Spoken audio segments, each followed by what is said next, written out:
Good morning, everyone. Welcome to today's live session where we'll be discussing a topic that touches the hearts of many: disability, inclusion, and supporting children with special needs. I am Selma, and I'll be your moderator for this session. We had an incredible panel today. Let me introduce Miss Brooke Edwok, who will help us understand autism spectrum disorder, common myths, and the importance of early diagnosis.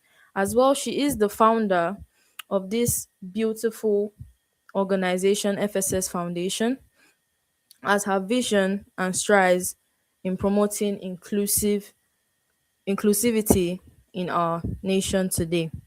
Our second panel is Ms. Chika Odili Ugochukwu, who is the founder of Flora's Trust Homes.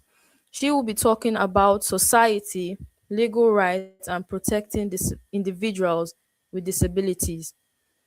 Third panel is Ms. Anekan Hogan, and our fourth panel is Ms. Dami Lola, who both are caregivers and a parent, respectively, sharing personal insights and experiences in supporting children with special needs. Let's first of all do a very warm welcome to our guest speaker, Ms. Biby Yinkere. Can we please applaud her? She deserves it. She is our very special guest today, and she will be talking and giving us insights on so many things. She is the founder and owner of the Grace Lane Miracle Inclusive School. It is an astute advocate for inclusion and special needs awareness. She deserves another round of applause, everyone. Please, Ms. Biby Yinkere, can you please give us a short introduction about yourself, please?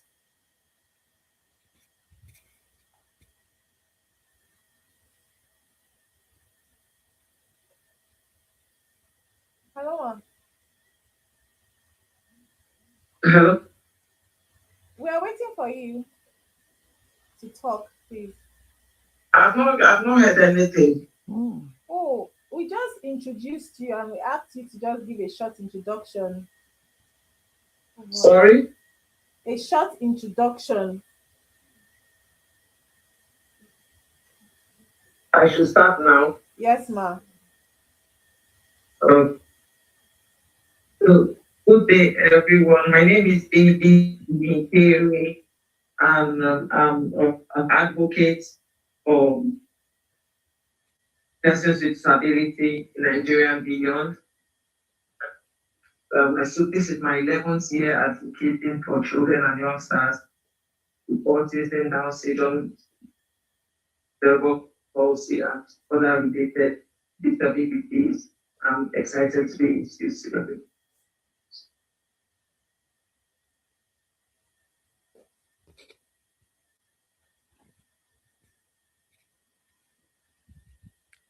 Thank you, Ms. Bibi, for that short introduction. Now, let's get into today's beautiful discussion. Miss Brooke Edwok, who let's introduce Miss Brooke Edwok, who will help us understand autism, what it is, common misconceptions, and why early diagnosis and intervention are crucial. Ms. Brooke, to start us off, can you briefly explain what autism spectrum disorder is and what it means for children and families? Hello, everyone. It's really a huge honor to be here on this beautiful day that we have set aside to honor warriors of the autism spectrum disorder. So let me know bit around the bit. Autism is a neurodevelopmental disorder where an individual sees the world differently. Through lack of social communication, the way they perceive their sensitivity is quite different. I'm not the type of person that uses big terms. I like using very small words, so it's easy for all of us to understand what the spectrum is about. Autism is called a spectrum because it's very wide. It's not a one cloth fits all. An individual that doesn't talk or can't look in the eyes when they are communicating, the way they act is different. The way they react to sensory things like light, sound, and all that. Autism is very, very vast. There are different symptoms, or let me say signs of autism. It's not a one cloth fit all. There could be five autistic individuals here and they all act different. It's a spectrum because it varies. There is no cure for autism as of now, and there are three different levels of autism. We have level one, level two, level three. Level three is more like the profound autism. That's the ones that need lifelong support forever. Level one are the you like I said earlier, autism is very, very fast. You have autistic kids that struggle, then you have autistic kids that are geniuses. They are ones that are not, a spectrum. One of the earliest ways to help an individual with autism is by early intervention and early identification. In Nigeria today, we have a lot of parents that are very, very like they still live in this, ignorance, thinking that without doing something or helping the child, that autism or the disorder will just go. An autistic child is an autistic adult for now.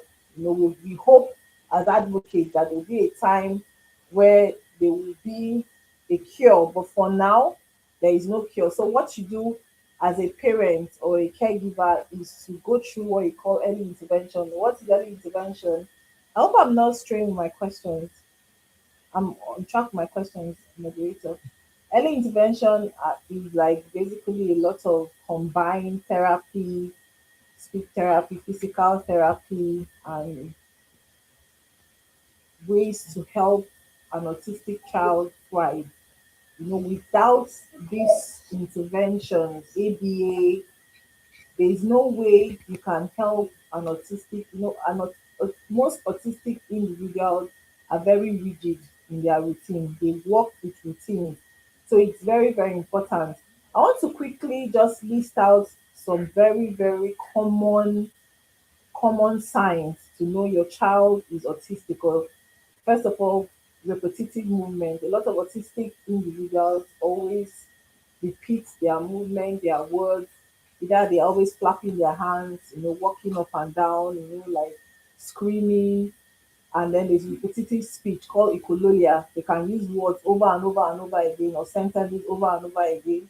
Then you have the sensory sensitivity, where they are too oversensitive. Some autistic kids can not do well with loud places. Some are sensitive to texture. Some are sensitive to even sight, sound. There's a way you know how a child, acts around certain things that we neurotypical people see as normal. There's what you also call food restrictions. They don't like certain food. There's some autistic kids that eat one food for years. They eat a food. They can eat a particular food for 10 years, 15 years. They don't want to touch that food, any other food, Then you have they have issues with how they interact. Like I said, social cues. Normally, a neurotypical person, a neurotypical child, you're talking to a neurotypical child or a neurotypical person, and you're having a talk with the person looking you straight in the eyes, eye to eye. An autistic individual doesn't have, that ability to understand either through their mannerism, or you tell an autistic child a question or ask them to do something, you have to be specific. The way you tell a neurotypical child, do this, for an autistic individual is different, So some other aspects to, but those are like the major, ones that are like, and then motor skills. It's very difficult sometimes for them to just pick up their able to even put in like maybe needle and thread or even open something or write and all those things. So I think that was the question, myths and not now. So that's all for now. We'll say something. Thank you. Thank you so much, Miss Aisha. That really sets the tone of everything we'll be discussing today. Now, I'd like to officially welcome our guest speaker, Ms. Biby Yinkere, who will be sharing her experience and insights, especially around inclusion and the work being done through the Engraced Ones Inclusive School. Ms. Biby, we'll start with you, and then we can invite others to contribute as well. Ms. Biby, why is inclusion so important for individuals with disabilities?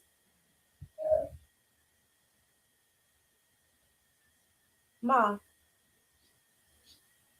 Yeah, okay. Did you hear the question, please? no, please.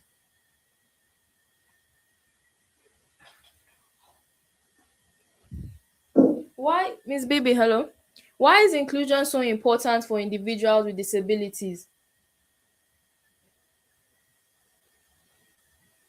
I can hear. Why is inclusion important for children, for individual with disability? Okay. So thank you. That's a peaceful question. Inclusion in itself, just refers to a situation where room is made for someone, where a person is given opportunity to operate, to live, to enjoy, to access the basic things in life that every other person gets.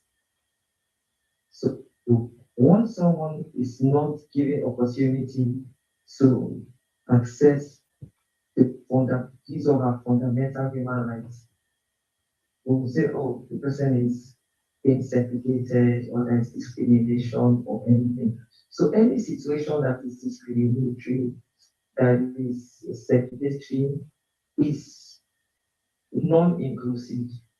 Now, inclusion is something that is critical to persons with disability, special needs, because ordinarily their difference stands them out.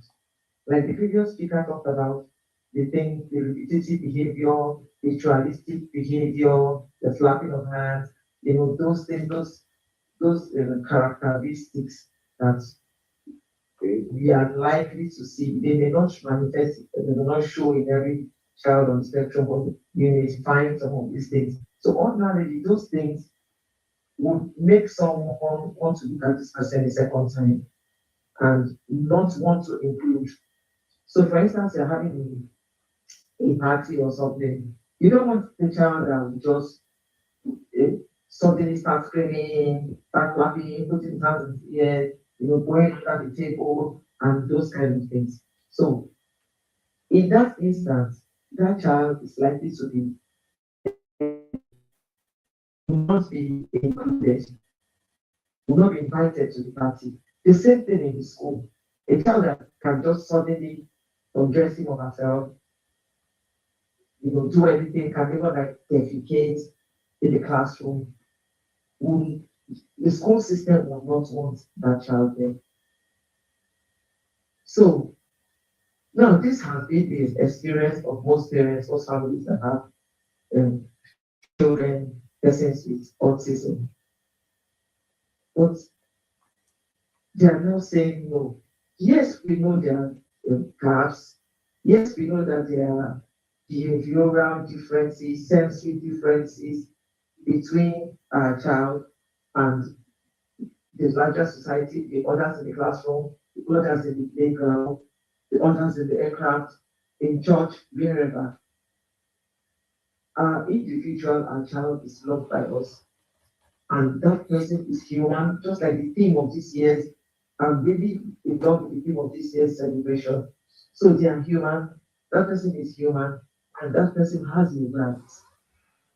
Persons with autism have a right. Autism and any other disability for that matter, they have a right to education, to play, to worship, to anything that a neurotypical person has a right to. So anything that is contrary to that is a violation of fundamental human rights and is a non-inclusive environment. So the practice that children with autism are not accepted in some schools, are not accepted in some places, it's an infringement of their fundamental human rights. Thank you. Thank you so much, Miss Bibi. Now let's talk about the reality on ground, some of the biggest challenges families face today, and how the stigma shows up in our society. I'd also like to hear from other speakers as well, your personal experiences as well. But before we get into that, I'd like to bring up a situation that recently circulated online that really poorly how as a community and as a nation we need to work on inclusivity. A father of an autistic adult went public in search of a wife for his son, turning it into a kind of contest with a financial reward and benefits attached. We won't go into names, but it sparkled a lot of reactions, and it showed how us as a community and individuals and even as human race, how poorly we react to situations like this. Some people saw it as help, others saw it as deeply problematic. What does this say about understanding of autism as a society, and what is your reflection and opinion on this matter?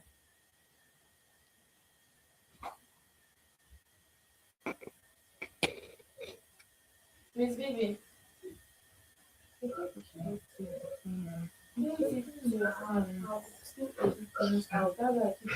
Miss Bibi, She can't keep repeating the Yes, question. yes. Just collect the phone and say it directly to her. I didn't hear. Please just hold on. Miss Vivi. Yes, please. Okay, so thank you so much for what you've said. Mhm. Now let's talk about the reality on ground. What are some of the biggest challenges families still face today, and how the stigma shows up in our society? But before we do that, I would like to bring up a situation that recently circulated online. A father of an autistic adult went public and searched for a wife for his autistic son, turning it into a kind of contest with a financial reward and benefits attached. We won't go into names, but it sparked a lot of reactions, and it showed us as a community, as a nation, and as a human race how poorly we are dealing with these issues. Some people saw it as help, others saw it as deeply problematic. I would like to ask you and the panel, what does this say about our understanding of autism as a society, and how does this reflect our desperation, lack of support, and something deeper? Please, I would like for you all to express what you think about this, and please, we'll start with you, and then you can discuss with the rest of the team. You can go ahead, please. Thank you. That's an interesting question. I was in a program yesterday. I was talking about inclusion in Africa. This question came up. So I have different. I've been careful not to comment about this, on social media or anything, because I understand where the father, that the pastor, or whoever it is, this dominant is coming from. Marriage and life in maturity has been one of my greatest concerns for my daughter. She lives with Down syndrome, but it's the same thing we're talking about right now, disability and marriage. So I've always said publicly that my daughter will marry. She'll marry someone who loves her, and they will live a healthy marriage life. I'm also concerned myself about the possibility of her finding that person. I've even gone further to think about the possibility of her siblings, being rejected or discriminated against when their future spouses or spouses to be discovered that, oh, this person has a sister with Down syndrome or autism or whatever, because this is the situation with Nigeria right now. The rate of discrimination is really high. So when I read all, the comments concerning this particular issue, I wonder sometimes what exactly what their concerns are. And the concerns that, okay, this young man is not, okay, his case seems to be that of high level of severity. He cannot process what marriage is about. He has no understanding of the concept of marriage. Or this young man cannot support a woman financially. This young man is not emotionally developed. Or this young man um, is just not, has not been able to regulate himself to that level of entering into that kind of relationship. Are those the concerns of people? Or are the concerns of people that, okay, this young man did not give consent to this marriage? His father just, arranged everything. He had no say in the marriage. Is that what we are concerned about? What exactly are we concerned about? For me, I think that the idea of looking for a wife for him is completely out of this world.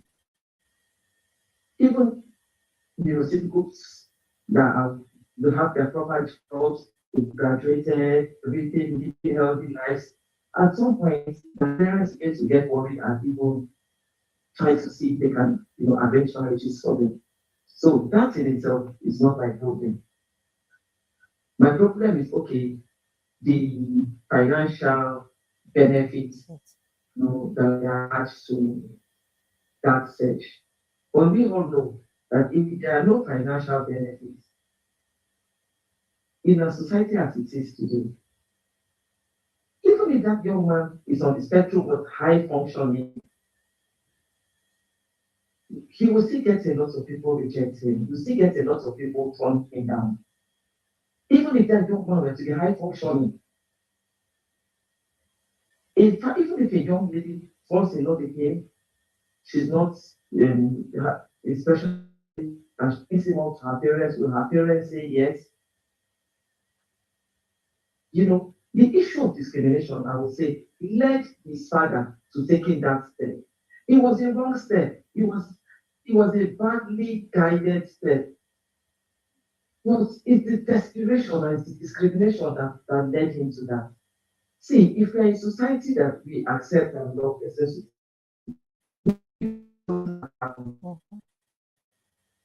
so rather than, we the community instead of like condemning him and if we can seek audience with that man and try to guide him, educate him, because I understand that ministry runs a special school, free of charge for parents.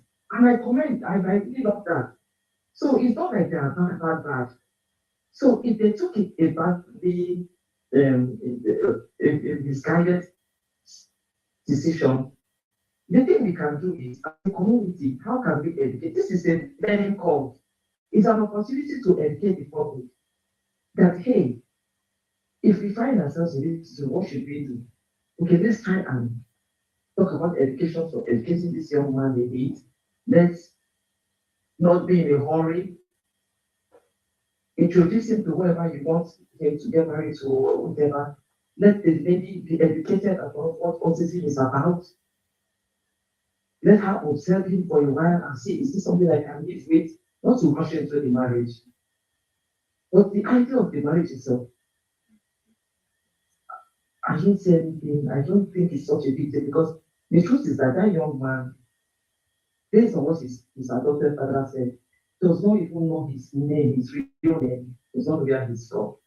So the issue of consent is not at this moment capable of giving it. does he have the right to marry in that condition? I'm not a lawyer, I don't know. But as a parent, I feel sympathetic towards that case. And I wish it was done better. And I wish that we don't even need to be desperate. We don't even need to find ourselves in that situation at all in the future. So I don't know if that answers you.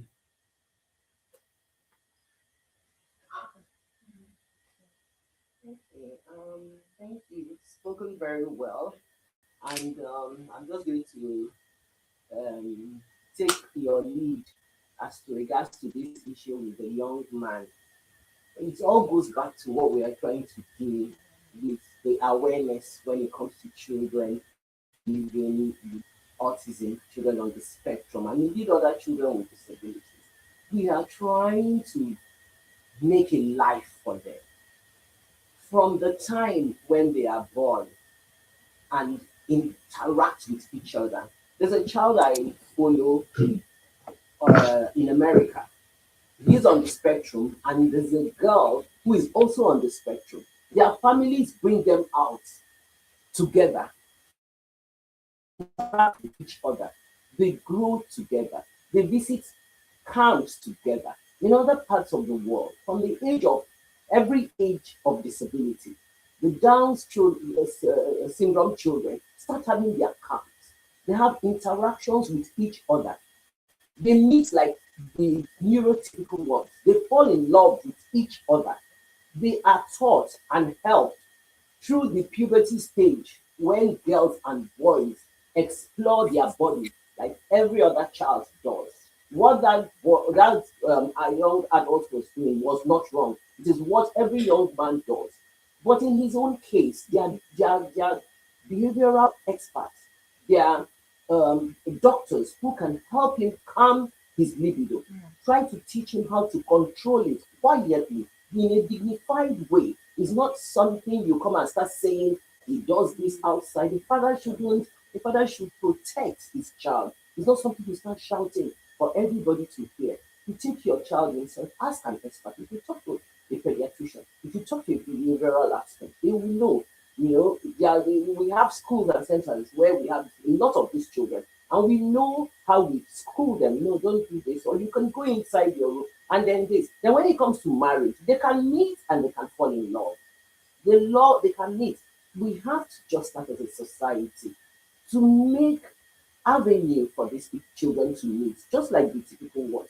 They will have their vocational schools, they'll have their camps, they'll have their outreaches where they will meet each other, talk to each other. They need to fall in love, they do. What we don't accept is that marriage is not one day. The day you did that occasion, they're going to go home together. A non-verbal child who cannot speak, how do we know how he's going to be treated? Think about it. Behind closed doors, that he may start having meltdowns. He may that's funny enough. That reason, which was to calm his libido, may not even be given to him. He may not get it. So we don't know because what was the incentive for the lady? They fall in love and they have rights. They don't like if you have two, three, four autistic children in this group, boys and girls.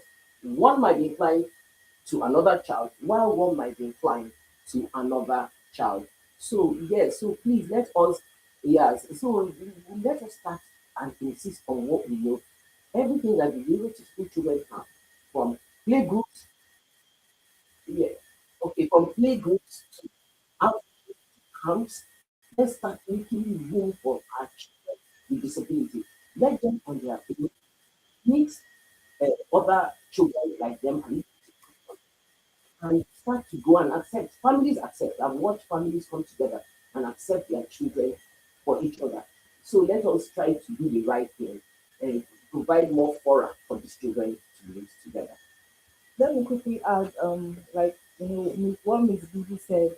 In fact, when I heard that story, it was really fascinating to me. As an advocate, from a scale to 1 to 10, I feel the adopted father was 1% right, and to me 9% very wrong. They said the boy is very randy or whatever has to do with behavioral, with the pattern. He's a young boy And people, it still boils down to lack of awareness. I even doubt that man really understands what autism is about. Let's put it this way: a 30-year-old autistic adult, what is the mental capacity? Their mental capacity is like a 2-year-old child. So you can't even be looking at that child, in the whole disability way. He's a baby. He doesn't even, he doesn't know anything. This is where we try, as advocates, to keep preaching and spreading awareness. Because if there was proper awareness, the last thing we would, be doing or gifting to an autistic adult is marriage. There's so many things they could have done to that boy. He's even profound, he's non-verbal. Even the woman, I saw the picture, she's a very elderly woman. What does she even know about taking care of an autistic husband? Their sensory overload, even with sexuality, is different and all that. How long do they think the whole marriage, I don't want to call it a facade, would go? How are you even affecting this boy mentally? Is it for the boy's good in the long run? I'm talking about the boy, not the woman, you know. Then the other part, when I talk about the 1%, is the fact that, of course, one of the things that helps autistic individuals is at least having a permanent caregiver. So let's look at the woman like his permanent caregiver. That is if there is proper arrangement to, training her and sensitizing her to understand that this boy that she used now as a meal ticket. There are certain ways that she needs to take care of the boy. There are certain ways that the boy is supposed to be treated. There are certain ways and all that. So, if this kind of thing don't even happen in the state, I arrested some each other, and it's more like child abuse. Like, what does the boy want to understand about marriage and all those things? But at the end of the day, sometimes desperate measures come, desperate times, you have to do something.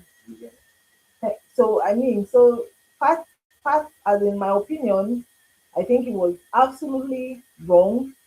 They should focus more on trying to help that boy with therapy. I have seen a lot of adults, like Mrs. Vivi said, her amazing daughter, the fear of even wanting that child to go and get married, is because of that fear of who is going to get married to this child, who is going to understand my child, like Auntie Mary, Danaya's mom. That is her fear also. As beautiful as that girl is, it takes a lot. There's this program, what is it on Netflix?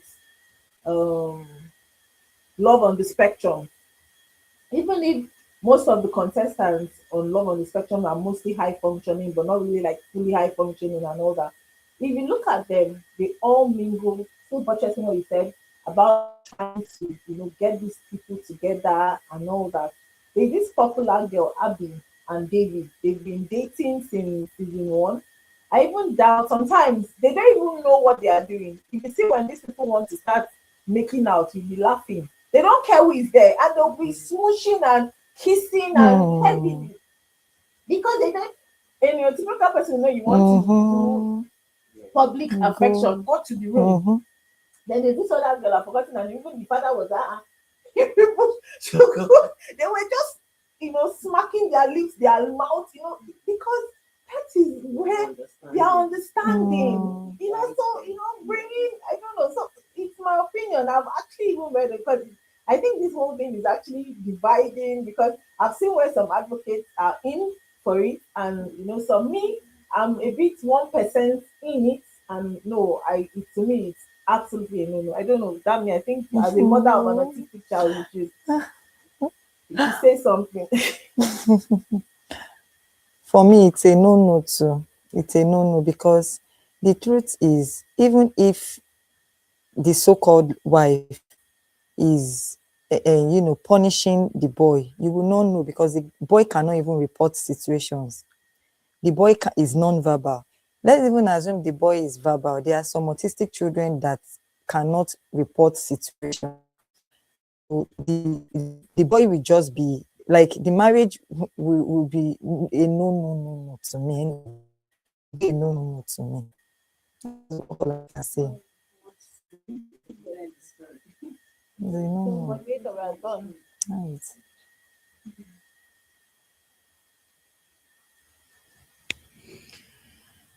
Wow, a lot to say. It's just a lot to say. A lot has been said, and we thank you all for giving us insight into the situation. And hopefully, everyone watching, you all can hear and you all have listened to what our panel have said. Show your heart, show love, think about inclusivity. Don't see something online and follow the crowd. Get knowledge on the situation. Sometimes even knowing what the meaning of autism, the definition of inclusivity, the definition of meltdown, steaming can go a long way. Thank you all so very much on that. Now let's shift from challenges to solutions. Before we let Miss Bibi go, we would love to know more about your school, the Engraced Ones Inclusive School, and what impact you have made so far. Miss Bibi, Miss Bibi, can you hear us? Miss Bibi,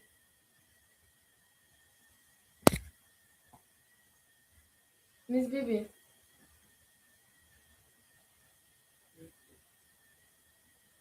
I think she's having some technical network. So okay. Hello, Miss Bibi. Okay. As we wait for her to go back, let's just pose another question around. Hope she's not really next time. Okay. Now speaking on this matter, it has to do with caregiving, right, Miss Anekan? Okay. Now I would like to ask you, Miss Anekan, what does it truly mean to be a caregiver beyond providing basic help? As we've seen, this is a very, very crucial topic, and we are seeing it in real life. So, as a caregiver, what is your say on this topic? How many caregivers even move from just helping to intentional and holistic support? So, please tell us, what does it truly mean to be a caregiver beyond providing basic help? Okay, caregiver is mainly somebody that assists and supports someone that's unable to care for him or herself. It could be age, illness, disability, like the case we've mentioned now, and other challenges. And a caregiver can also be a family member, a friend, or a professional care worker.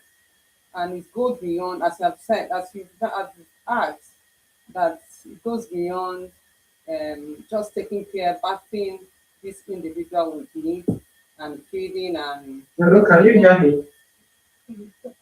it really.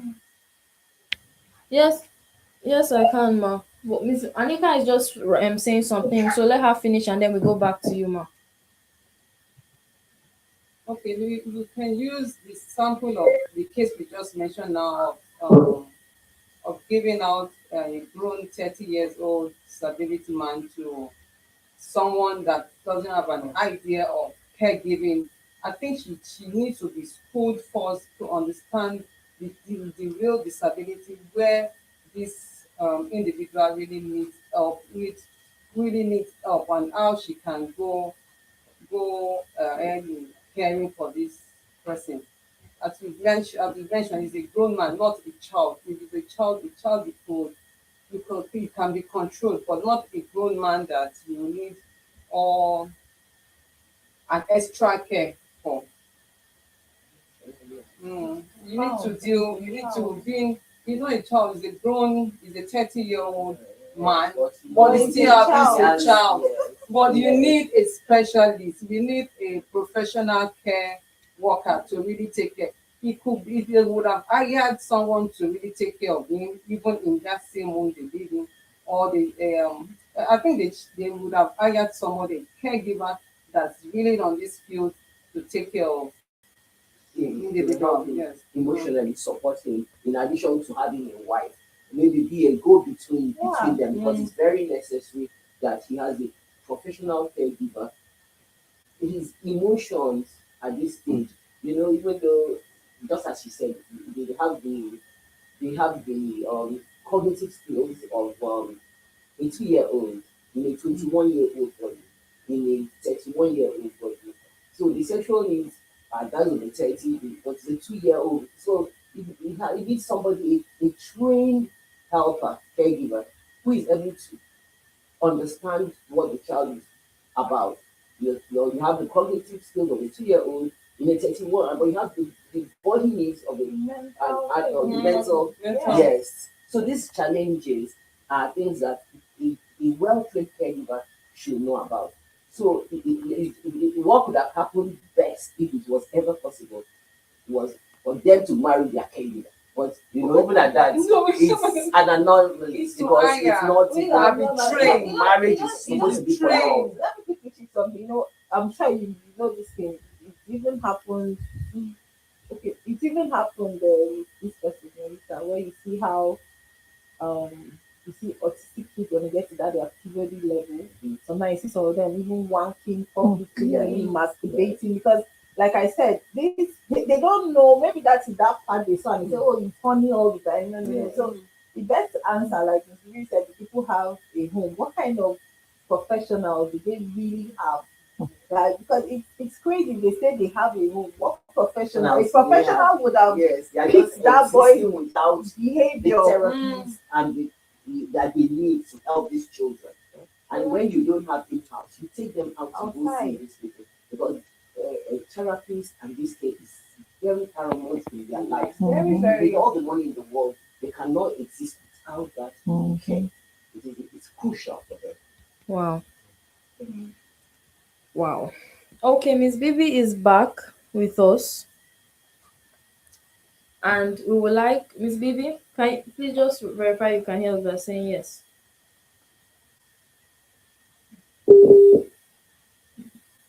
Miss Bibi, can you hear us now? Yes. Okay. Now, as we said before, we couldn't hear you anymore. We said thank you for your insights. And now we'd like to shift from the challenges to solutions. Can you tell us about your amazing school, Engraced Ones Inclusive School? What impact you've made so far? And just a little bit about the school, please. Okay, thank you. So the name of our organization is the Engraced Ones, and the name of the school is the School of Grace Learning and Vocational Center. So one of those times when I took my daughter to school, my son was also in that school. She resumed school, but the next day, when I went to drop them off, someone was standing at the gate. So the person said, "Oh, this one can." My first reaction was to get the number of the professors of the school. And I tested her that she should explain to God, not to me, why she rejects. I asked if my child was drooling, he said no. I asked if she had a contagious disease or something, they said no. I asked if she cried, they said no. She was 1.5 years old. I asked if she was a nuisance, they said no. She was working, but she was calling on her stomach, but she did not struggle anymore.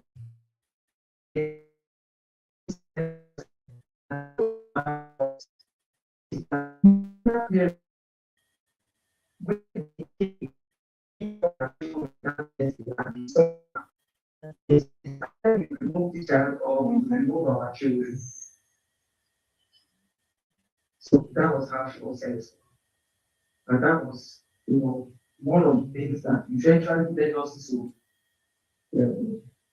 start thinking about this school. But before then, another school accepted her and they loved her. Now, in that school, She was there for like 3, 4 years, or 4 years. And I knew she didn't have speech, but I even if this child does not have some people have written letters and everything, but I didn't know about learning disability, but I knew that there was a problem. And when I was sitting facing the blackboard, she's in her class. And then I started to ask questions. Eventually, I noticed that she started doing ballet, their activities. She started featuring her, but the academics was a challenge. Eventually, I got to know about special education and then PTE, and she's put there. She could not even start. She started, but it was like in Abuja, we were living in a place called Kurudu. The school she was attending was in Maitama. It's like an over an hour drive from the day that there is no traffic. So after attending that school for like 2 years, he said, okay, let's start something around us. And I'm a privileged parent. I know how much like you are paying on her fees monthly. So we talked about that like some other people in our network with the NGO, most of them are indigent families. How will they cope? So we got people to train us and everything. Again, so we now said, okay, I started thinking to myself that the things I've seen in the big schools, the big special schools, can be replicated with affordable materials, affordable resources. We don't need all the aesthetics. We don't need all these fine schools, beautiful schools, all those chakara things.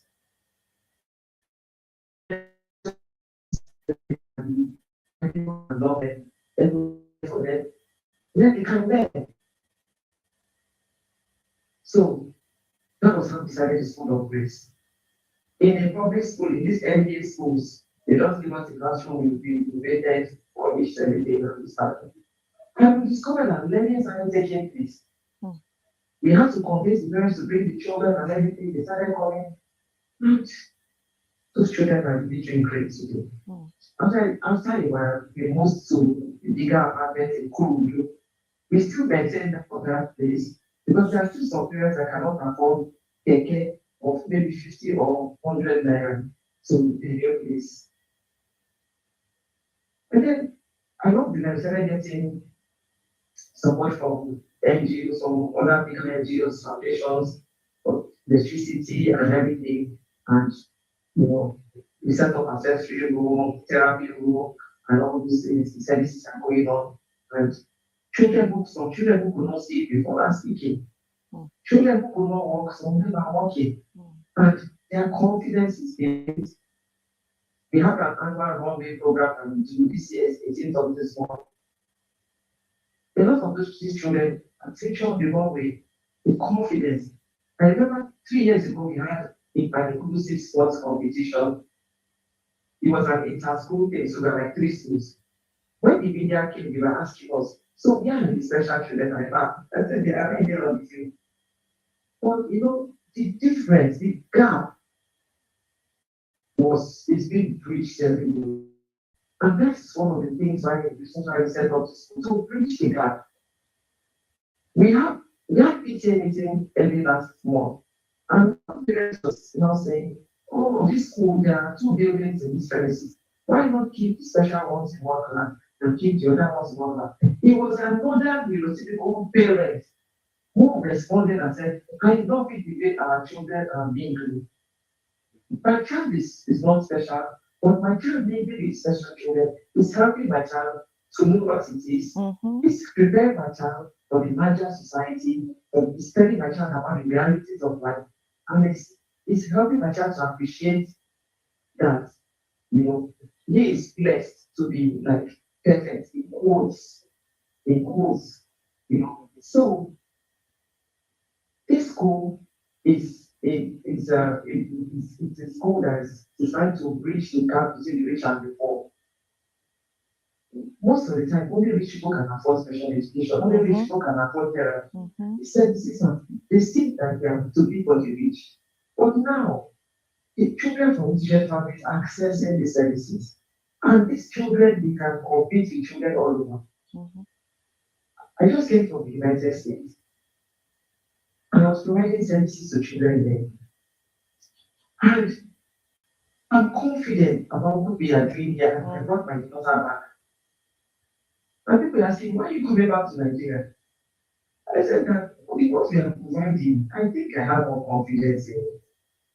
So that's what this school is about. And we hope to, if I right now just got a place in Muslim and because another place in Kereki, we hope it's a dream that this kind of program, not just us, but other people will set up this kind of affordable special needs program in every state, in every local government, everywhere in Nigeria. Because when the society does not educate these people, the society is a loser. The family loses. And that individual himself, there is a loss of potential. So that's what we do. There are challenges. Because we have to pay. Some of the children are there 100% of some pay, even those that pay is highly subsidized. Paying the children, teachers, is a greater point for us to like some those are that place based the money is paid there. Talk to our family friends to support us. So the cost is challenging. Getting parents to believe in the process is challenging. Because some children just stop coming. Or when you ask the parents, they'll say, I can't see what my child has achieved. We went for a seminar and the parents said, my child cannot communicate. But her child communicates through gestures, which he was not doing before. When the child came to the school, he would run and try to jump the fence. But now he's calm, he listens to instructions. He's also on the runway. He's in our dance group. So I told her, I said, so what again? Something has happened in your child. He doesn't throw tantrums. So part of the challenge is then along the line, I said, okay, let's also think about an inclusive school. In the early year, we used to make sometimes we do programs and combine them with children in the early year. But now we have a proper inclusive school. Now, in that inclusive school, the challenge is that some parents don't want to bring their children. The school has not grown. I think our population is like 45. We should have grown beyond that. But some parents are not comfortable. And the truth is that there are actually some children, some learners and also that have excessive behavior, really excessive behavior, tantrums, and those serious issues. I feel for the neurotypical parents because when their children go home and start telling them some of these stories on behavior these children that was put on, it causes it for concern.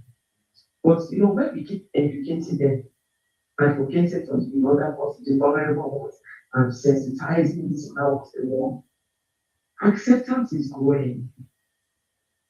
The first year we had the one week, there are 40 models. 15 of them had disability, 25 were neurotypicals. By the next year we had 80, it was 40. Last year we had 100. We had more children with disabilities than neurotypicals. This year the children are over 110, and we can form this person's disability on that one way. But the thing is that the others are confident to let their children mingle. So that's one of the things that the school does. When there's inclusion, everyone benefits. Because inclusion is not easy. You need to keep training the teachers. The teachers caregivers need to know.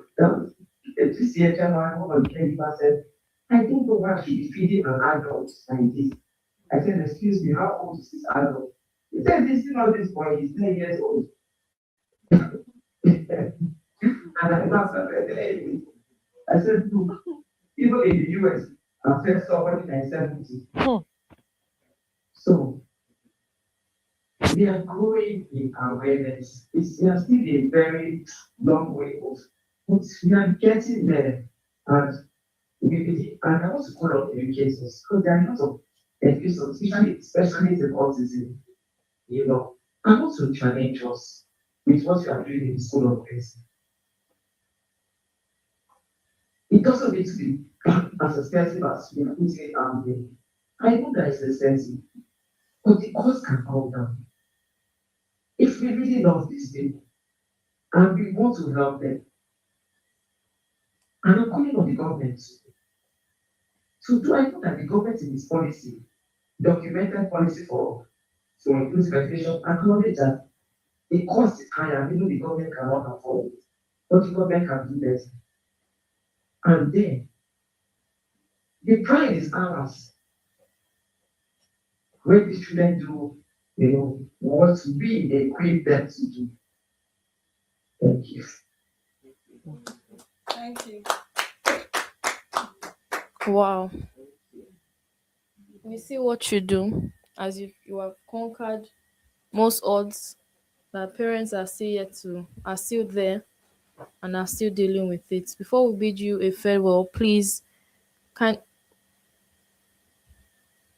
okay. Okay, so we want to say thank you to Miss Bibi. She's a mother who started this out with no knowledge, and she took her time to not only gain knowledge but took her own will and power to create a safe space for her daughter and for many more like that. We say wish her school success, and we give her strength and everyone else listening strength. We bid farewell to Miss Bibi. It was such an honor to have her here with us. We have gotten so much insight from her. We have learned firsthand what it is and what it's like to have an autistic child, to still deal with societal battles, as well as putting her child first in so many occasions. We say thank you. Please, can we applaud her? Now back to our panel. What do you guys have to say about that? How do you feel? I don't think you told us this. How do you feel? No.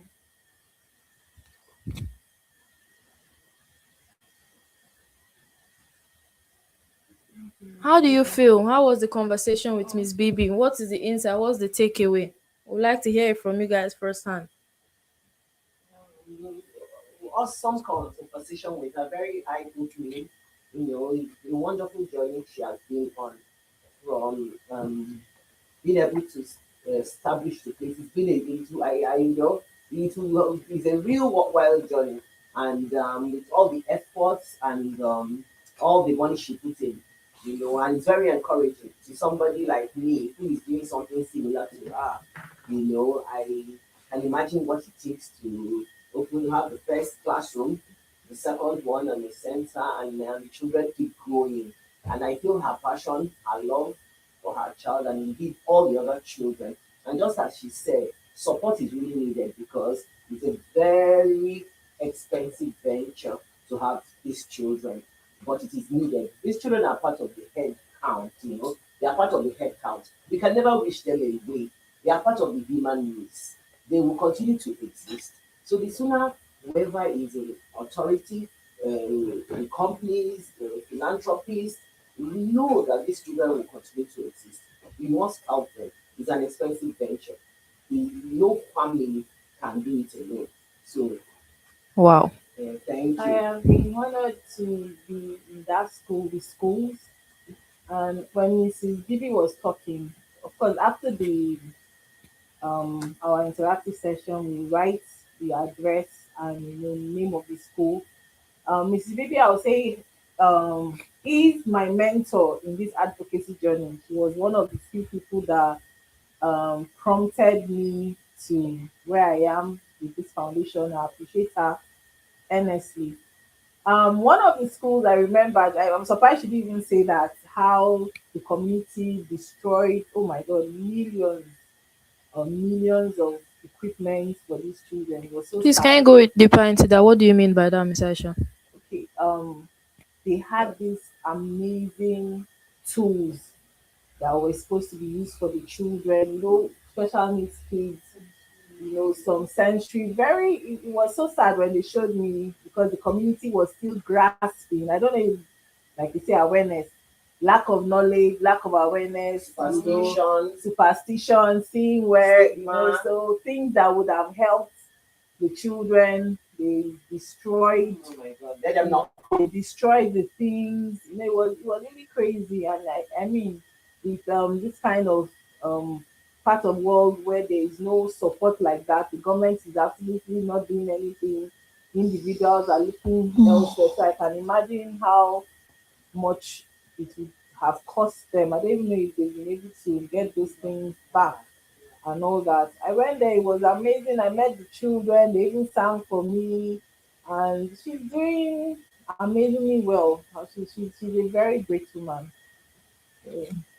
Wow. Thank you, Miss Aisha. Anyone else wants to add? Because I saw all of your faces. When she was talking, Yeah. It was like someone is preaching the same way has this epiphany when a pastor is preaching. This is the same way we felt when Miss Bibi was speaking. It's very relatable. It's a very sad circumstance. Inclusive for me. The way she includes every child in the same building, in the same class. Yeah. Most schools can do this. They They just put them by the gates. They stop us from entry, from registry. So And yeah, it's just like this with education and advocacy. Trying to at let the the same time, yeah, neurotypical world know know that that. there's no harm. And children have an innocence that you Yeah, drop them off when you don't allow them interact. exactly. Yeah. What I was, people really need to, and this is like an appeal to parents, especially. Think that's the best thing. You have to make your neurotypical kids get used to kids with disability. Trust me, you have no idea what you are building in them. You have no idea. I am a proud mom that my kids are my best volunteers. My kids will see a special needs child, they would immediately, they are just 8-year-old twins. They Is everyone hearing this, please? special needs. I am always so proud. Yeah. I'm sad. Even to when they are watching a movie, immediately they spot, they will, oh mommy, this is and all that. It's not, these children are not a plague or curse. No. I mean, who are we to always feel that we have the right to decide who is perfect? You cannot even grow back the nail, common nail that broke in your hand, then you feel that you can sit down to judge. No, trust me. So this inclusion is very, very important. Very, very important. I just quickly say something so that before we go back. There's one other thing, like when we have this awareness, when we talk about, I used to say something, people like Mrs. Bibi, where you have a mother that was forced to self-advocate and do what she has to do, and then having this school to help her kid and all that. Most parents do not cannot afford that. So sometimes they are stuck with putting these special needs kids in schools that do not even follow the right steps to being properly inclusive. I know of an incident of a child that was going to a supposedly inclusive school, and all they were doing was drugging that child, you know, just so that the child will sleep over through the school tenure and all that. And I think that is one other thing parents should be really, really aware of, a bit, more conscious about what school you put your child. Not just any school saying we're inclusive means that the people are taking the right steps to making sure that your child is given the proper treatment. A lot of people don't even know that even the curriculum for children on the special needs kids are different. Most parents don't IEP. even know IEP. They don't even know that it's your right for you to ask for that. They don't even know that. So They're just happy to have someone for the child to finish. That's why parents needs to be included too. Yeah. So you Yeah. don't just leave it in the hands of therapy. Every community, just as she said, there should be schools for different ages. There should be vocational training centers. There should be programs for people, children with disability of different Stages. because disability is not one size fits all. So every aspect of disability should be taken care of. They are the most of the severest kind. And in fact, those are the ones that They don't even know, society doesn't know what to do with. Even in the best clients, they struggle with those ones.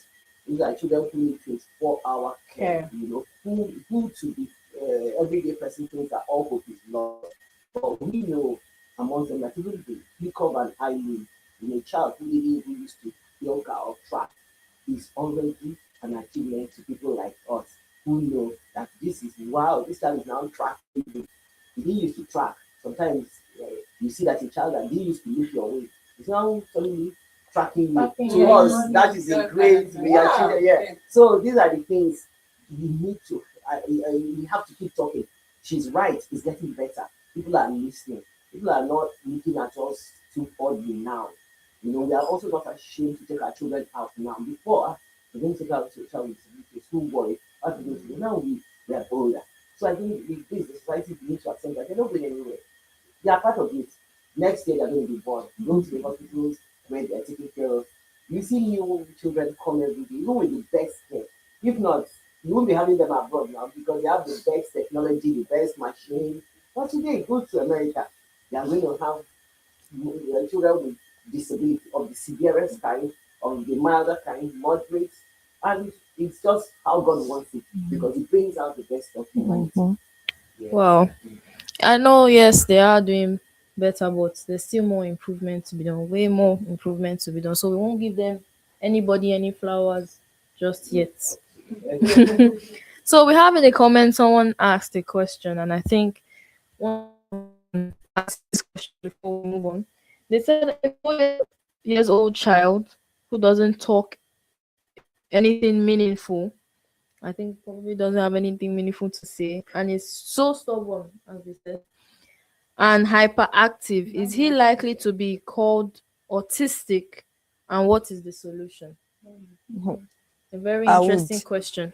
I would advise the parent to first of all get a medical check for that, because the child might be having traces of autism and ADHD, but I won't say it is autism or ADHD. Maybe the child doesn't talk. Yes, doesn't talk, Non-verbal. non-verbal, Non-verbal. right? They said who doesn't talk anything meaningful. Meaningful. So it just blabs. So the person should first of all seek medical support and also specify other behavioral. So if you are the one who challenges. commented with that questions, Does the child hand please. slap, Really explicit. rock? The first stage is a diagnosis. Yes. Exactly. Should go to the Seek, pediatrician. yeah, Just go to the medical, I do hope you've heard from us today. and that has to be very fast. So if this question resonates with you, or if you are the person that commented, you feel free to please give us more insights. You can send through our email. You can still respond to the comment. But the very first thing, as they've said, our panel have said, is always get a diagnosis Yes, from a what? please. From a Pediatrician. yeah. Perfect. So we can say that now, Miss Dami, you were able to answer this question as a mom of an autistic child, right? Yes. When you first got your child's diagnosis, what emotions did you experience and how did you cope with them? If you can give us a little Okay, insight, please. so first of all, thank you for the question. My name is Damlola once again, Adebanjo, and Yes, can we please I'm applaud her? I'm a proud mother to 3 lovely kids. One who is autistic, my first son, is 7 years old and he's super genius. I am so proud of him. And I also have and I also have twins after him, 2 boys. The 3 of them are boys. And first of all, when he got diagnosed as with autism and ADHD, I felt shattered, seriously. I was not happy about it because I had to Google. I started searching, I was just Googling, checking online. Then I started therapy with my boy. Therapy was a whole lot of money. When I say money. So I started ABA therapy at age 4. At age 4 for him. I was in denial for over okay. So when he was 2 years plus, I took him to a school. they rejected him. They said he makes noise too much and all of those things, and I didn't know. Fast forward to 4 years when he got diagnosed, then I got a therapist, a speech therapist that was coming to the house to take Adedamola, and the woman was an ABA therapist who did the therapy for him, and I saw a whole lot of progress, but I was unable to continue at some point because it was a whole lot of money. It was a whole lot of money. However, I already learned some things that the woman was teaching, because I believe there's something in therapy that I believe in. It is not just the therapist taking your child all the time. The therapist cannot take your child from morning till night or from all the days of the child's life. You also need to be involved. So I was involved in the whole process. I asked questions, and I also used my Google, my friend. I also used my Google.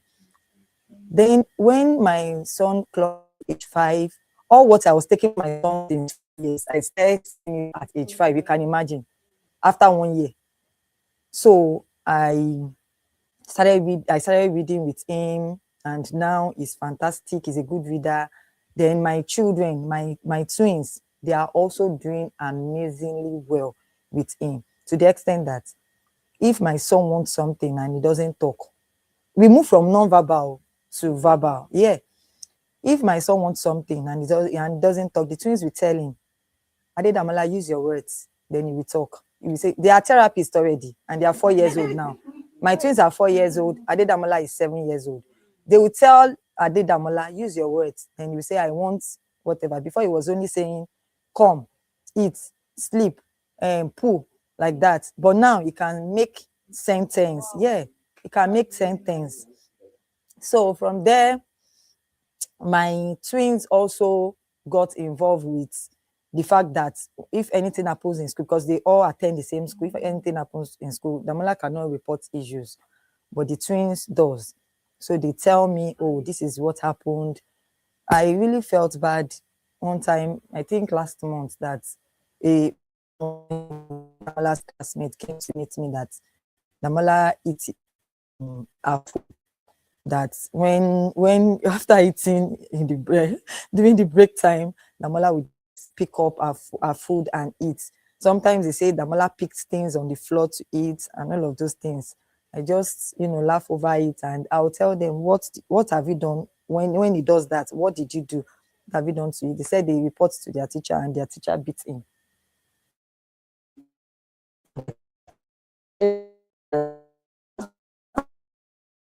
He still go back to, yes, he will go back there now, because he doesn't understand why you are beating him. So he will go back there. So it is challenging, but above all, we thank God. We thank God. Let's give Miss Damilola a round. It's not easy. And also, let's give a round of applause for siblings of all It's not- Yes. Yes. MVP. Trust me. They are the real I will commend. What really stood out to me was, Miss Damilola, you got a diagnosis that changed the trajectory of your life. But instead of you crashing out, the first thing you did was I crashed out at first, but I had to pick up. I had to pick up myself Yes. up, because I don't have choice. I just have to. you crashed out, but you didn't. When I mean you didn't crash out, like you didn't Really started fast. immediately. You went and started looking for answers on your own. Not a lot of people can say that they did that. Some people either don't come to terms with it. Some people either just go and dump their child somewhere. Instead, you accepted your child, and that is the beautiful thing about today. Today is World Acceptance Day. April 2, Autism World Acceptance Day. I think there's a law coming out in the US, and it's going to be accepted all over the world. Autism is not to be tolerated anymore, it's to be accepted. You can say that Whatever again. form it presents. So if it is mild, No one giving you the option to. there's no option. Balance to accept That child, in whatever state stage is, has Accepted. value, Mm-hmm. is accepted. All That is disability, it. all disabled All kids have disabled kids. value. Value. They are And human beings. They have it's fundamental not, human rights, yeah. like each and every one of us. Exactly. The autism is to be accepted. It is to That be means accepted. there are going to be laws, I'm sure, where they know the people will try to keep out the child who is autistic. Now, I'm sure with time, and then you're going to be able to sue whoever says your child can't enter because they are making noise or they are. So these are the Wow. things they are building into. Yeah, so it's more accepted. So autism is accepted now. You are hearing it here Mm. at FSS Foundation. Autism is to be what? Accepted, Accepted. and it has already been made a law. So be very careful and do not think you have to shield, or the Lord will not is not on your side. No, It has changed. We are making one baby step at a time. definitely. Now, from what we've heard from Miss Bibi, with what we heard from the mother, Miss Dami, from what we've even heard from our caregiver, Miss Anika, I would like to throw this question, and I think Miss Aisha and Miss Chika can be able to answer this, or everyone can answer this individually. For parents who suspect their child may be on the spectrum, what should they look out for, and what steps can they take? There are signs, those signs, repetitive movements, Behaviors, hand hand flapping, flapping, rocking back and rocking, forth, spinning, mm-hmm. toe walking, that is doing. arranging Another things very in funny order. thing I saw most times, even this thumb sucking, that's, I used to tell people, yes, thumb sucking is another Yes, yes, sign. tiptoeing. Tiptoeing. Yes. A lot of them. My son, Somewhere your my child son, is yeah. sucking your thumb. Yes. Watch it very well. Mm-hmm. Watch it very well.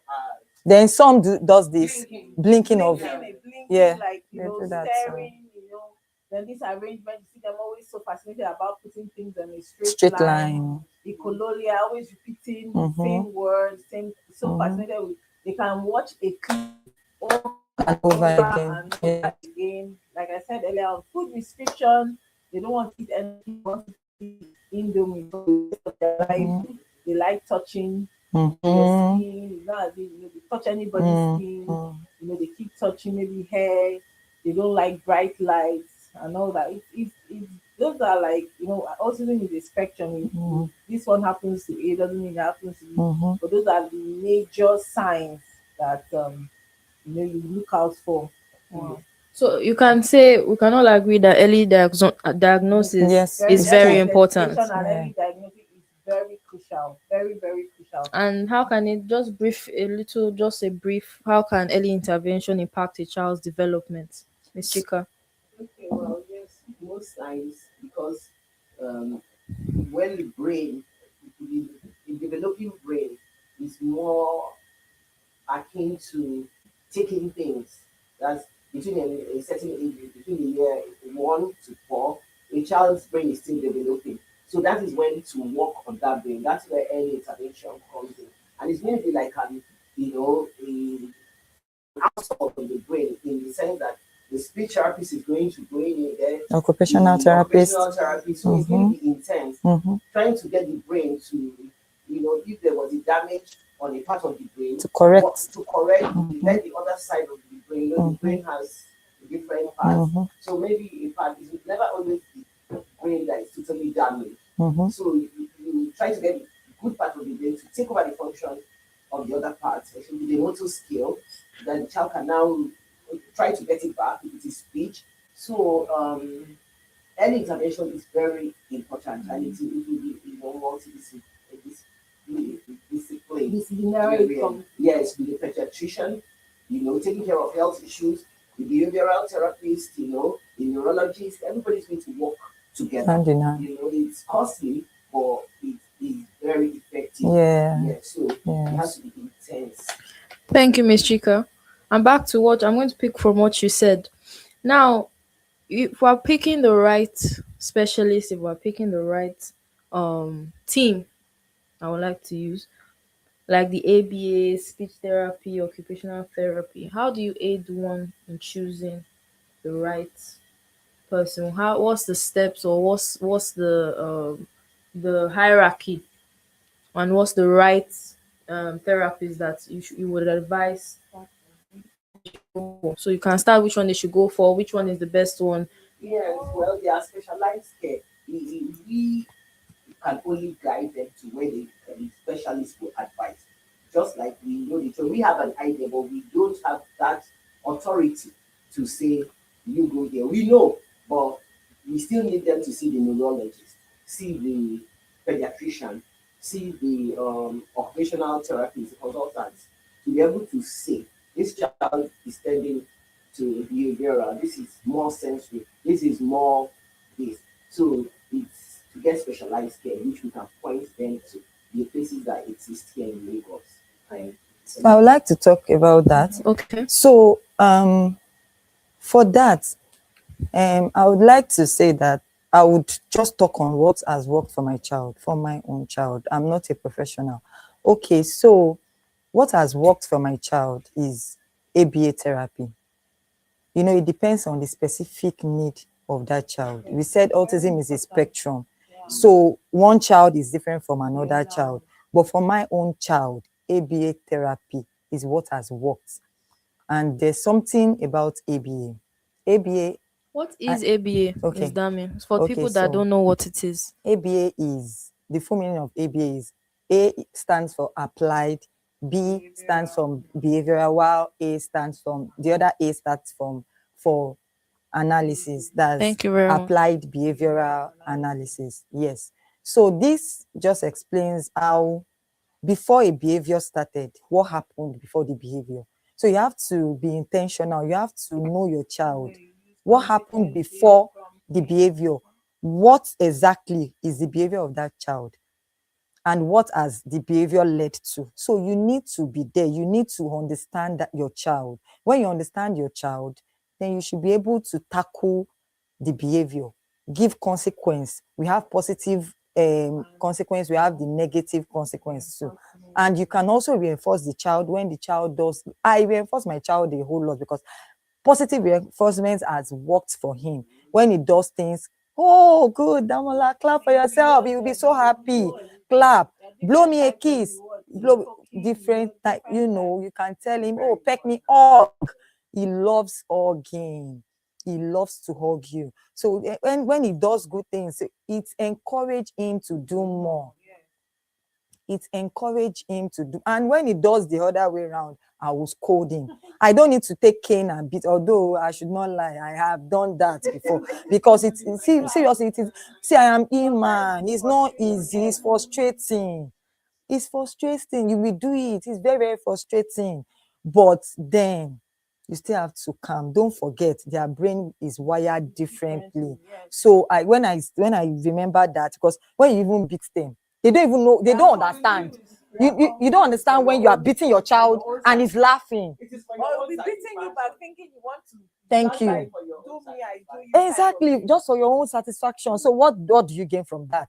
So I'll tell him over and over again, you did this, you're not supposed to do that. Now I can tell him to face the wall. You face the wall. Before you know it, you hear, sorry. No. My twins will say, say I'm sorry. Say I'm sorry. You know, say I'm sorry. Oh, yeah, go on. Because for him to say I'm sorry, somebody that is just saying sorry, but you want him to put it into I am sorry. Even you will be happy. Yeah, my son says I'm sorry. Oh, yeah, go and sit down. For saying I am sorry, I will let him know. For saying I am sorry, now go and sit down. You know. So let me just quickly chip something here, like you said, and because you talked about the whole hierarchy thing. Like everybody's needs is different. Yeah. Autism is a spectrum, is not one cloth fits all. So sometimes, for example, a non-verbal child that maybe is low functioning or something, you might want to start with maybe a speech therapist and then you walk away like you stated, and that is really key. What works for your child? What are those behavioral patterns? What are those Yes. concerns as Yes. a parent? For example, like kids, an autistic child with cerebral palsy, for example, and all that. What you want to maybe work on is maybe physical therapy first, then talk of hierarchy. So Mhm. it's like, but at the end of the day, those interdisciplinary team, it's very, very important when you have all of them together. And this is the thing, they don't come easy. A therapy session in Nigeria, yeah, they're talking about 250, not for Yes, 1 month yes, to yes. like 3 times a week. you heard Mrs. Bibi, she made a statement. She said, I am a privileged mom. And see what she still said after that. The money we have. There's a parent that came for one of our programs last year. She said it, I am very rich, but because of my son, I am in what?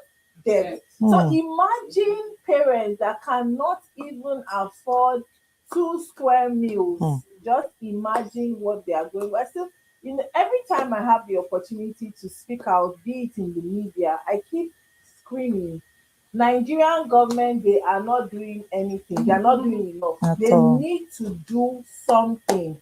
They need to do. Do you know there are some countries, in fact, in America, that special needs parents. So because to be honest, right? So many special needs parents, the first thing that they do is self advocacy, and it takes time. So there are some the government makes arrangements where they put them on a monthly salary. But in this country, nothing like that. So we need to really we need to collectively really beg the government to they should start looking more into the whole disability thing. There are many ways they can do that. So Yeah. please, So we thank you so much, everyone. Thank you, Miss Dami, One time. for this insight. Thank you so You're much for welcome. your experience and telling us about it. Now, we hear from Ms. Chika Odili Ukochukwu, who owns Floral Trust Home. Now, homes are support systems, and support systems are very crucial. We're going to use your home, Floral Trust. What role can homes play, and how do you, as a person and as your home, help protect people with disabilities from abuse and neglect?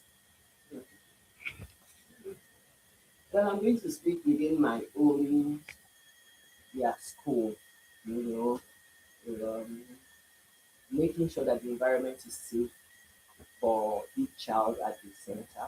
And the beautiful thing is that the center is also um, a way to reach out to the bigger, broader society, because when they come in to see the value you have placed on the children by making a conducive and an adaptive environment for them, they are able to say, oh, if you can do this, make these children their lives worthwhile to achieve their full potential, then who are we not to bring them into the broader society to think about them? So centers like ours exist as respite care centers for parents. A parent, just like I always keep on emphasizing, because I live the life, because I also have a child most of the years who live with severe disability. And the very first thing was, just as Biby have said, finding a place for them is difficult. Finding a place for them is very difficult. Finding support for them is difficult. And there's nothing as overwhelming as when you are alone with a child with disabilities. It is very, very, very frightening and scary. And then cost of care, therapy, very expensive. But we found out that by having centers where you can pull together, children come together, then the therapists come in and meet all these children in one place. It's less expensive for parents if therapists have to be visiting their homes. But if these children are at this center, therapists can come in, and pediatricians can come in. And we take, for example, dentists can come in. Many of our children with disabilities suffer with a lot of tooth problems because parents don't know what to do with them. But we've had the dentists who came with their equipment in and looked through all our children. Many parents of children with disabilities don't even know how to take them to the dentistry. They have never visited. You see them with very bad tooth, and because of their condition, they all have a lot of double teething, a lot of wrong teething. So the centers exist to counsel parents, respite care, and just giving them words of encouragement and emotional support. Thank Thank you. you. Thank you so much, Rich. Can we applaud her? It's not, she owns a home. She takes care of almost 12 plus 21. Wow, 21. 21 kids. Yeah. 21 kids. And wow, some may think that's little, but trust me, it's a lot. And she still holds it down. Please let's applaud her again. Now let's dive into Miss Aneka and Hogan. From what we picked from Miss Chika, everyone in the environment of an autistic child has to help and has to be some sort of, as Miss Dami said, as the siblings of an autistic child, they are already therapists, they are already the caregivers, whether you like it or not. You are the caregiver, you are the therapist. So you as a caregiver, I would like to see your perspective on a few things. Now, as other caregivers who enter this field, I know some of them enter it for other reasons, while some do enter it for the heart, for the true means of providing for these beautiful children. How can caregivers learn to understand the child's unique communication style? Um, children don't communicate. Children with disability, every child don't communicate same way. They communicate differently. And when we have children with disability, we have autistic children, we have autistic children, the way they communicate is very different. When we have autistic children, it starts with, as I've said, we have different kind of caregivers. We have the family coming to care for such children. We have the professionals coming as a caregiver. But when we have children, when you go in, most of it you go to the centers, most you go and volunteer. Like when you go into one, you have to study this child. It's a child you care for every time. You should be able to pick a particular traces of what this child is good at. You should be able to trace what the child wants, and it all boils down to body language too, because not most of them are not verbal. So they will be able to tell you something through their facial expression, Gestures. through gesture or something. They might be a sort of discomfort at the particular time, right? But you really need to sit down and really check what is really wrong. If the child you bring We with get most used of the to. time, you should be able to pick. Even if you have like two, three children with you, you should be able to, know what this one is. Yes, know what each child wants at different times. I'm talking about the non-verbal. Of course, the verbal one sometimes is through shouting or through crying, and you should be able to know when he cries that this is what he really wants. And the one that can't talk are like, oh, when there's this facial expression, it doesn't give it every time. But when once he gives this facial expression, you should know that he wants this, he wants to pay, he wants to, you don't see as one is in pain or something. But that is when you should have a closer look, a closer observation from each child. Child.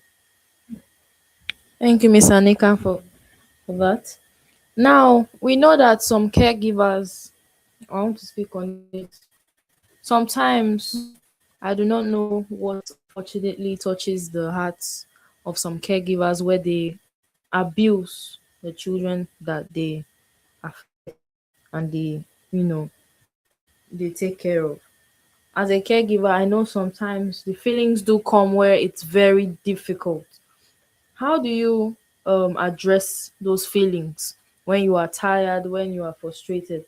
And in what ways can you, as yourself, also use yourself as an example to advise and tell other caregivers on how to act as advocates, teachers, and most importantly, protectors for these children that they support? Please, Ms. Chika, you have something to say? Coming there because even yesterday I was taking in a new caregiver at the center. We have to minimize caregiver burnout because caregivers are also like parents. So it's very important that caregivers are made to go into proper training, and they also have to have repeated trainings.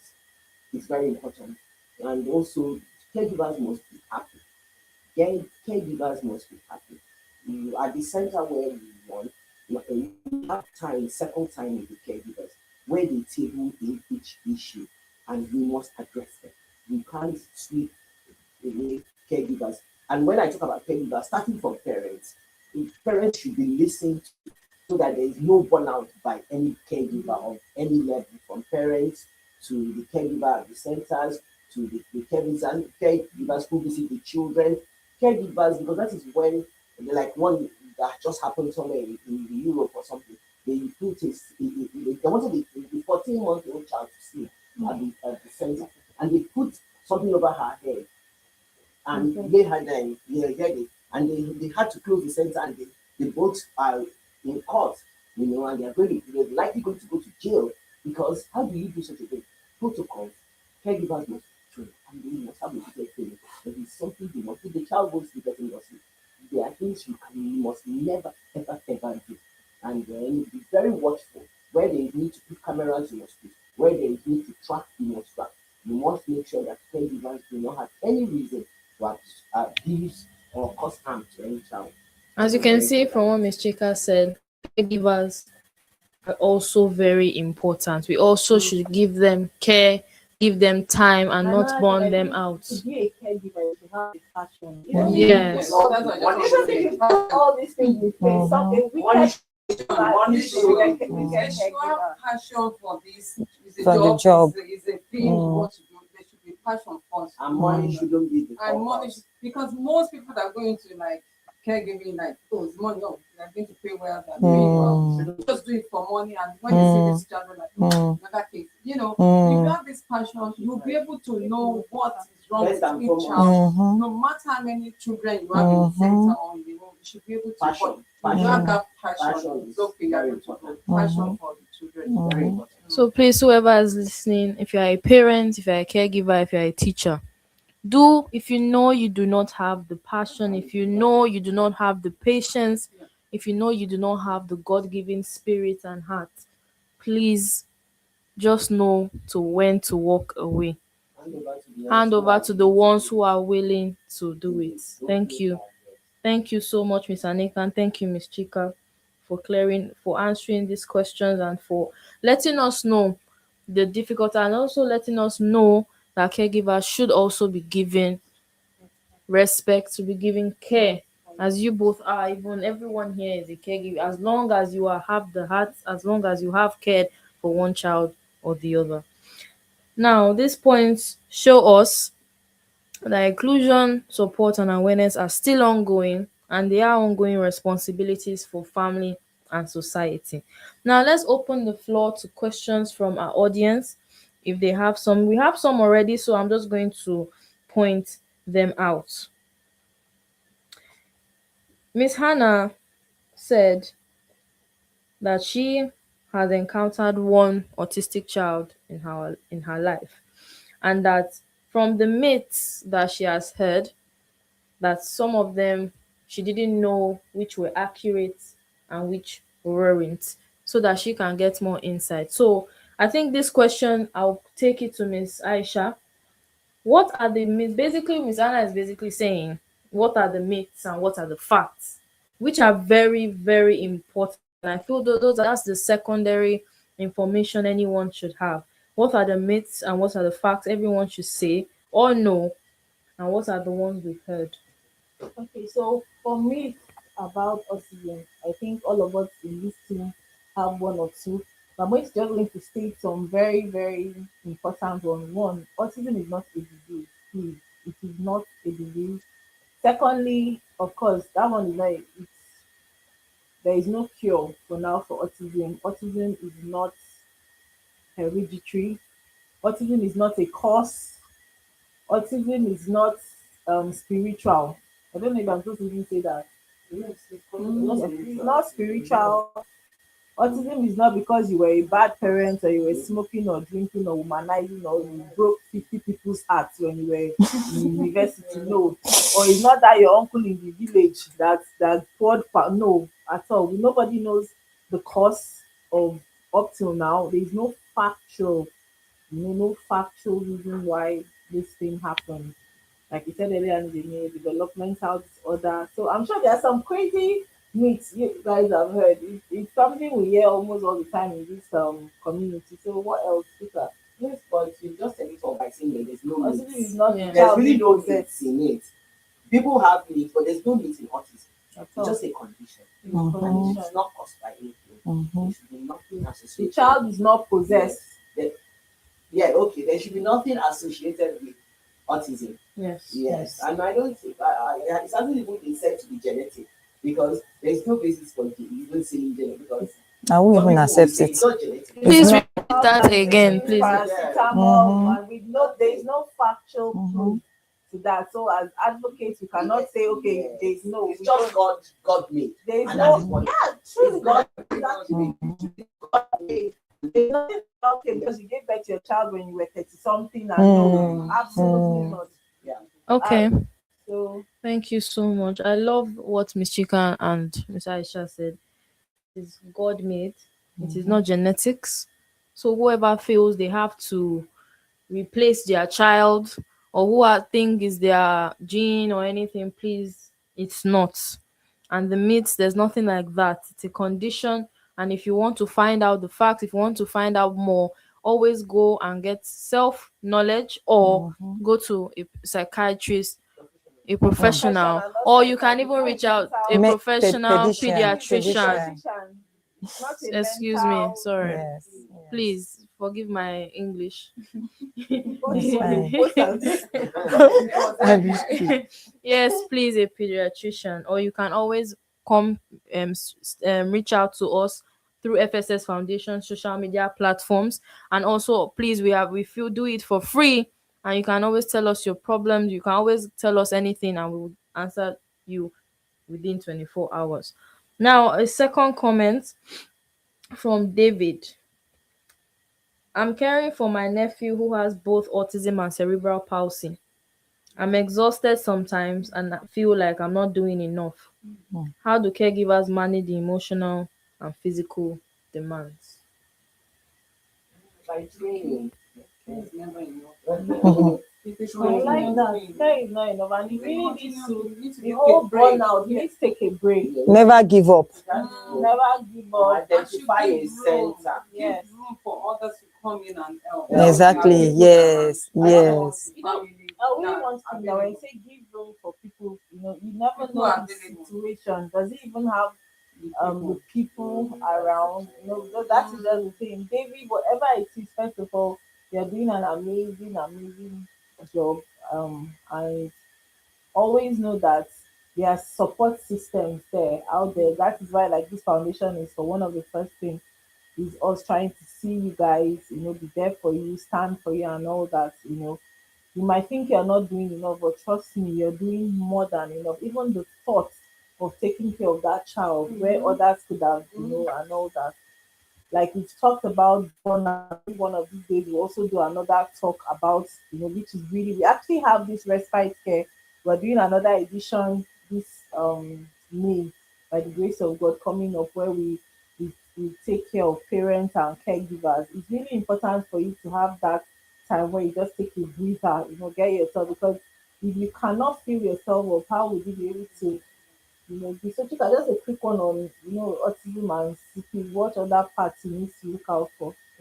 Yes, it's a lot, and autism and CP, and I don't even know whether the child is severe CP in case the child is non-ambulatory, non-verbal, because autism, I would say autism helps when the child is able to walk, at least have the ability to walk. But when a child is CP. CP, severe CP, autism is very, very important for the child and the caregiver. So you are telling me that an autistic child can also be a CP?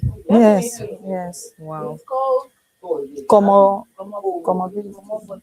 Comorbidity. And you can Yes. have an autistic child that has Down syndrome. Yes. And even though Yes. some of them still You have have ADHD. you have Mhm. ADHD. And we are learning today with FSS Foundation YouTube Live.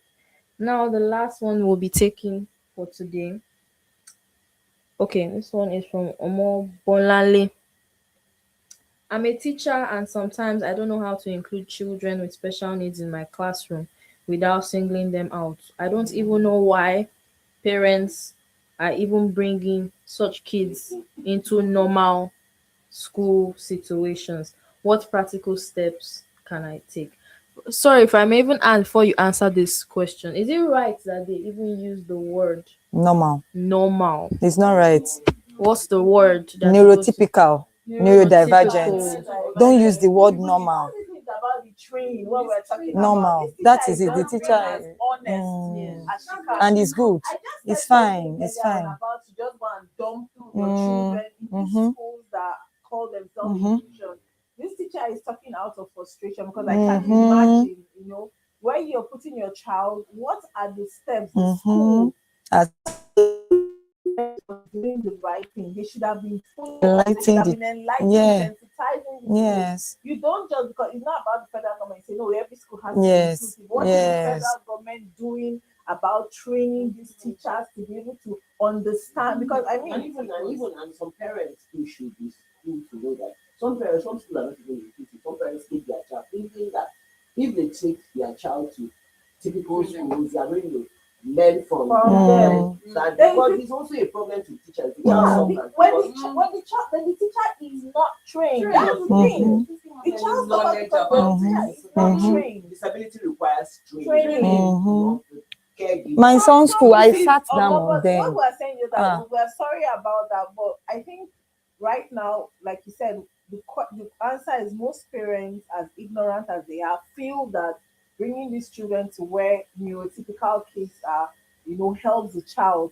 And somehow you don't even blame a 50-50 thing. You blame the parents, you blame the school authority. Because before you even admit a child, what are the proper structures for you put in place, not to overburden the teacher or the put child in a bad harm's way and all that.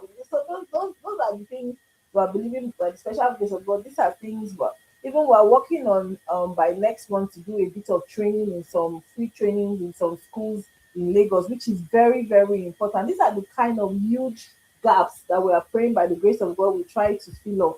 Wow, it's so sad to hear that. And yes, as from what Miss Aisha said, we are taking FSS Foundation and doing lectures in schools.